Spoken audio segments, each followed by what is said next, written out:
On Thursday, August 7th, the town held a ceremony at Memorial Field honoring the 87 Needham residents who have received a Purple Heart. Here are some highlights from the event, as well as some reflections from those who attended. Raymond H. Blades, John F. Booth, Robert Burrows. Thank you for joining us tonight to honor a very special group of veterans, those who received a Purple Heart. This medal is awarded to servicemen and women who have been wounded or killed in combat. Each Purple Heart represents a story of bravery and sacrifice. Wallace R.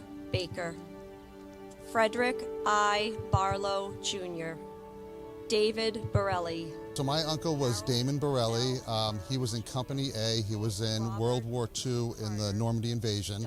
He actually survived that and was able to fight for another 31 days, and he died in St. Lo in France.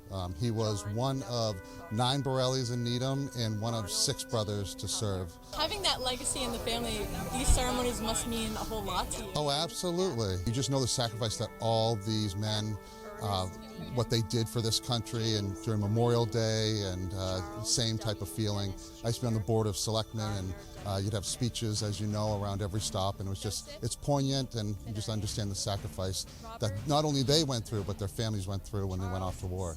We have a great base in this town that comes and shows respect on this day, on Veterans Day, on Memorial Day, and it's always a good crowd. I remember, I think it was 3 years ago, there was a thunderstorm rolling in here, and the sky was getting dark and dark, and people stayed, and the ceremony ended, and everyone left just in time. So people come out, rain or shine, for something like this. John S. Parker Sr., John S. Parker Jr., Robert C. Pelton.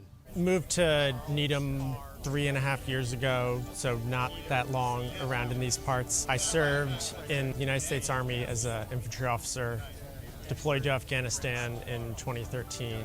The fact that the VFW in the town does something like this is great.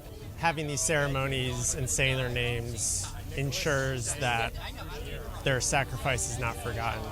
How is it seeing the community, not just veterans, show up for these kind of events? It means a lot, and having been to a few of these events of varying degrees of attendance, it means more than I would have thought if you had asked me that before I joined the VFW.